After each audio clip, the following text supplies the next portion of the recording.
Babs, this Kilkenny team right now, do you think they're the same force they were over the last decade?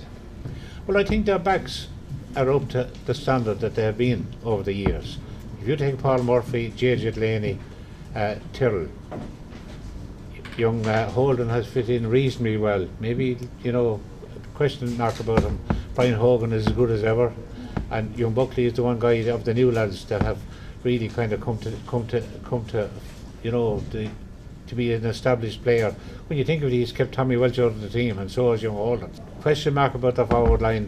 But the only thing about Cody is that he's learning from the mistakes every day, and the weaknesses that he has today, he has rectified them for tomorrow. And I think the same will apply for All Ireland Day. The impact Seamus Callanan has had for Tipperary this year, he's been a massive player. What do you put that down to? Put it down that he's an exceptional player, he's an exceptional hands, but he's a good bit to learn as far as I'm concerned. He doesn't play every ball as if the lotto numbers were on it. He got his 2 goals the last day against Cork. I think there was 4 goals there for him. So that's my concern about Seamus Callanan, that he's prepared to take what's going without fighting for the extra bit. I'd be concerned from that point of view. The recent meetings over the last couple of years in Championship, do they matter at all going into this All Ireland? No. Nothing. They've no relevance at all. It's a new day. It's going to be a new, particularly after the Tip victory over Cork. They played something similar to the way they played against Kilkenny in the 210 final and got away with it. I've been saying the whole time that happened once against Kilkenny, the same as Cork in 205. It happened for Cork. It didn't happen after that. So, I still believe, and I've been saying it all year, that it needs a back line with real aggression, but it needs a forward line maybe with more aggression to defeat this Kilkenny team, and that's my concern for Tipperary on Sunday week. Both very different managers, Brian Cody and Eamon O'Shea. I mean, how do you assess their managerial styles? They're both very different. They're both different. I've been critical of Cody insofar as that I don't believe that he does enough coaching with the team and allows simple mistakes to maybe deter him from being a real good team. I'm talking about 2 areas that I'm particularly hard on, and that is, first of all, 2 players from the same team up for the same ball. Now, Cody has allowed that to happen too often for me, and the other area that has happened at an early stage, that no player wearing, whether it's a blue and gold jersey or a black and amber jersey, should hit a ball without having a reason for hitting it. Now, too many Kilkenny players, I'll give you an example in the Leinster final. Kilkenny beat Dublin by 12 points. I believe it should have been 24. Now, the same way against Limerick the last day in the semi-final. Limerick had no wide for 20 minutes. Kilkenny had 7. Now, I have been very critical of 5 of the 7 wides they had. For instance, the like of Richie Hogan striking a ball from 70 yards out, 60 yards out, when he could run the same ball to 30 yards out and be sure. So those areas that I hold Cody as responsible, as much responsible as the players concerned. You mentioned Richie Hogan there, Babs. What have you made of him at midfield this year for Kilkenny? Well, he has, because the play has suited him, but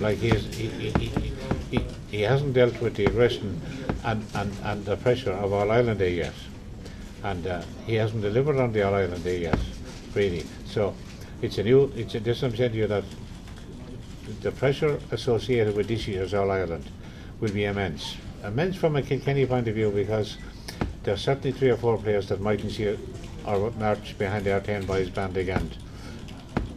Pressure from a Tipperary point of view, it's on Eamon O'Shea. He was there, part of the management team in 210. He came back 2 years ago, really hadn't a lot of success with the team, and now is the time. And he has put his faith on the present system, and he's put his faith on the present players.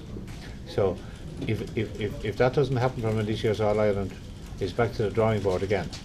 Just look at the strengths and weaknesses of both teams. Just on Tipperary first, what are their main strengths, Babs? The main strengths are the back line. The finger has been pointed at centre field up to the Cork game. But could we be deceived by the Cork game insofar as that Cork played Aidan Welch alone in the middle of the field? They brought Carney back to play behind the half backs. So it really wasn't a centre field contest for both Woodlock and Shane McGrath. Up to that, they'd been struggling. Well, Shane McGrath made his way back into the team, and he had been a good player now. Don't take it from Shane McGrath. He was superb during the 210 campaign. Lost his way a bit since. But I'm a great believer that somebody does it once, he's capable of doing it a second time. And McGrath is in that category in that league at the moment. Woodlock, he hasn't done a freeze club at the highest level. And while he was outstanding against Cork the last day, will he deliver on that again? And it's going to be a different type of game. Now we've up to the Kilkenny forward line, somewhat disorganised, like with Owen Larkin's somewhat demise in the last year and a half. Shefton, we know about Henry, and Richie Power's injuries. TJ Reid, while he was outstanding 2 years back, injury then set him back a bit.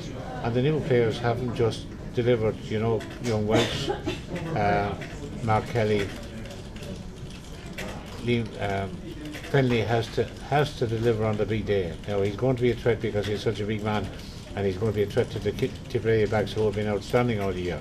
So the Tipperary's backs are their strengths. What's their weakness? Well, the weakness are that they haven't been proven yet, insofar as that Paddy Stapleton is only back from injury. Cathal Barrett was outstanding during the league. Didn't deliver against Limerick by and large, and certainly didn't deliver at under 21 level. So, a bit somewhat concerned there.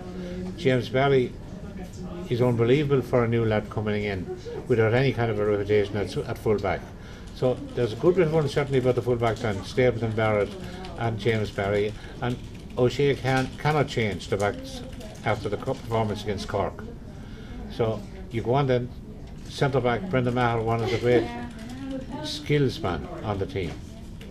But again, I worry he didn't do well against a Kilkenny type of player, and you're going to have a Kilkenny type of player like that, similar to Donal O'Grady. Donal O'Grady hurt him against Limerick in the first round.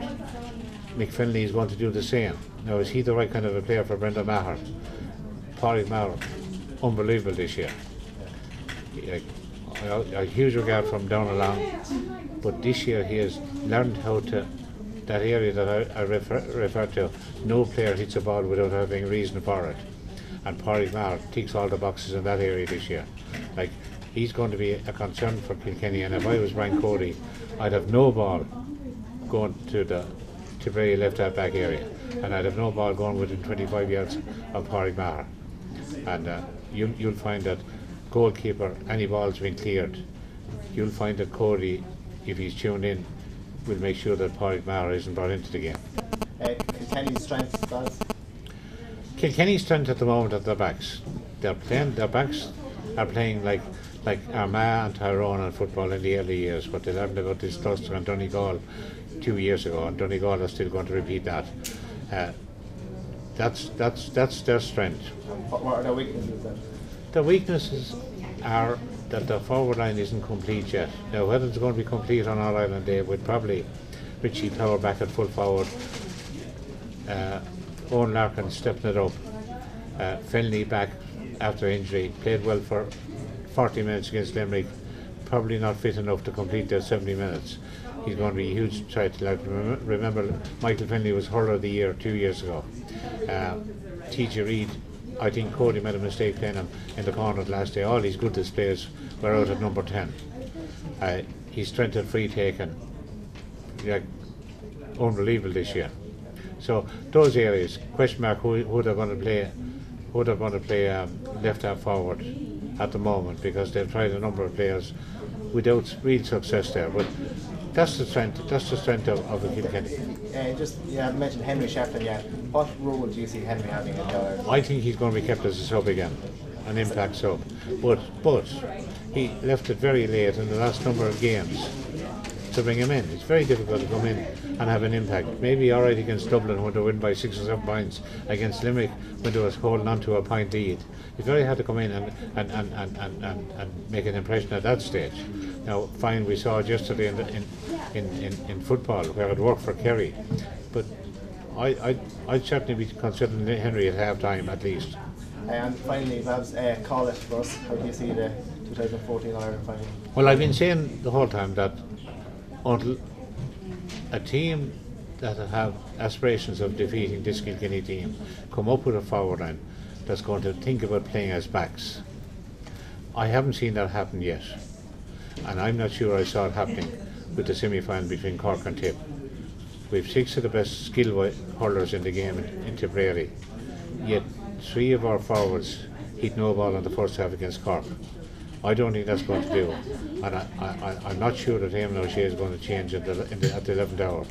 So, without that change taking place, I have to go and stick with what I've been preaching all year, and that's a marginal win for Kilkenny. Thanks very much, Babs. Well done, Gordon. Enjoy the game. Thanks very much.